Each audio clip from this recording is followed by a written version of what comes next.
Un appalto per la gestione delle mense ospedaliere di Padova al rialzo, soldi pubblici pagati a un privato per la realizzazione di un centro cottura.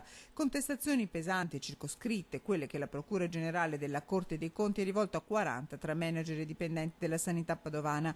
Una bufera con un danno stimato per le casse dello Stato da capogiro 12 milioni e 674 mila euro erogati per la gestione dei pasti dell'ospedale di Padova, dell'ULSS 16 dello IOV.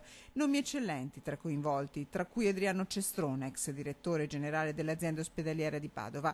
Un'inchiesta partita 8 anni fa da 3 esposti presentati da Ilario Simonaggio, allora segretario provinciale della CGIL di Padova, che ricorda come la lettura di alcune delibere dell'azienda ospedaliera avesse rivelato al tempo alcune anomalie.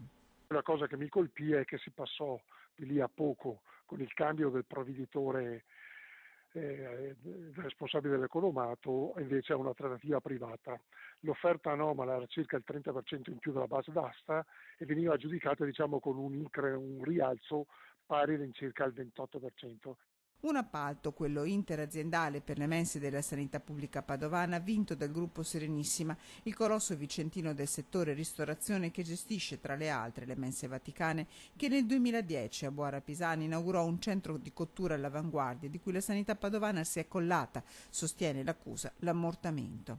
Veniva previsto un appalto di 9 anni in cui dentro c'era nella quota di ammortamento della giornata alimentare anche il pagamento di un centro di cottura del valore di una ventina di milioni di euro, e alla fine dei 9 anni il centro di cottura pagato con i soldi pubblici rimaneva di proprietà del privato.